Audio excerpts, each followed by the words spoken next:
This video is sponsored by Genreviews.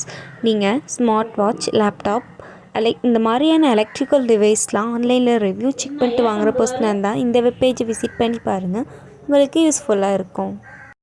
Hi everyone, இன்றைக்கி நம்ம பார்க்க போகிற டாபிக் என்னென்னா, இந்த பார்த்தாலே ஸ்க்ரீனை பார்த்தோன்னே கண்டுபிடிச்சிருப்பீங்க. தூதுவளையை பற்றி தான் இன்றைக்கி நம்ம தெரிஞ்சுக்க போகிறோம். யூஸ்வலாகவே எல்லார் வீட்லேயுமே நம்ம தூதுவளை வளர்க்குறது ஒரு பேசிக்கான ஒரு விஷயந்தான். சாதாரண இருமலாக இருக்கட்டும், சளி பிரச்சனை, ஃபீவர், இல்லை நாள்பட்ட ஃபீவர், நாள்பட்ட சளி எதுக்காக இருந்தாலுமே இந்த தூதுவளையை நம்ம கிராமப்புறங்கள்லேயும் சரி நகர்ப்புறங்கள்லேயும் சரி நம்ம யூஸ்வலாகவே யூஸ் பண்ணுறோம். அது எல்லாத்துட்டையுமே இருக்க ஒரு பழக்கம்தான்.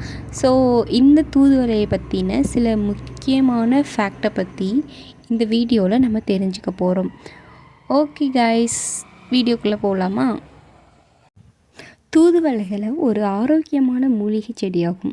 இது பல மருத்துவ குணங்கள் கொண்டது. தூதுவளையின் நன்மைகளை பற்றி இப்போ நம்ம பார்க்கலாம். சளி, இருமல் மற்றும் ஆஸ்துமாக்களை குணமாக்கும். எப்படின்னா, தூதுவளைச்சாறு சளி மற்றும் ஆஸ்துமா போன்ற சுவாச கோளாறுகளை குறைக்க உதவுது. நோய் எதிர்ப்பு சக்தியை அதிகரிக்கும். தூதுவளையை உட்கொள்வதால் உடல் நோய் எதிர்ப்பு சக்தி மேம்படுகிறது.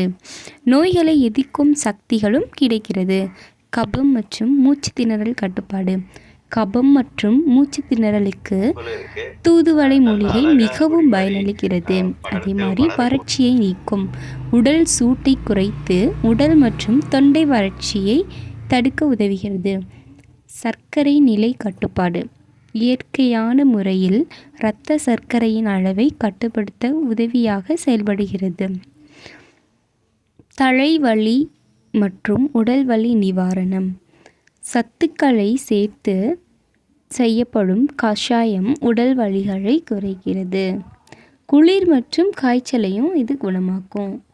அதாவது குளிர்காய்ச்சல் அப்படிலாம் சொல்லுவாங்கள்ல, அதுக்கு அது மூலிகையாக செஞ்சு, இல்லை மூலிகையாகவோ இல்லை கஷாயமாகவோ இல்லை ரசமாகவோ எப்படி நம்ம பயன்படுத்தி இது பண்ணாலும் அந்த மாதிரியான ஃபீவர் க்யூர் ஆயிரும் அப்படின்னு சொல்கிறாங்க. சேந்தாமரை சிறுநீரக சிக்கல்களுக்கு உதவுகிறது. சிறுநீரக செயல்பாட்டை மேம்படுத்த உதவியாக கருதப்படுகிறது. சிறந்த சத்துக்களுடன் கூடியது. தூதுவளையில் விட்டமின், கால்சியம் மற்றும் அயன், அதாவது இரும்பு சத்து போன்ற சத்துக்கள்லாம் அதிகமாக இருக்குது அப்படின்னு சொல்கிறாங்க. மூட்டுவலி மற்றும் கீழ்வாதத்தை குணமாக்கும். கீழ்வாதம் மற்றும் மூட்டுவலிக்கு தூதுவளை பூ மற்றும் இலைகளை பயன்படுத்துறது ரொம்ப நல்லது. ஸோ பொதுவாகவே அந்த காலத்தில் முன்னோர்கள் எல்லாம் இதைத்தான் யூஸ் பண்ணிட்டு வந்திருக்காங்க. ஏன்னா அப்போலாம் ஹாஸ்பிட்டல் எதுவும் இருந்திருக்காது. ஸோ இந்த மாதிரி இயற்கை வைத்தியத்தெலாம் அவங்க உடல் நலத்தை சரி பண்ணியிருக்காங்க.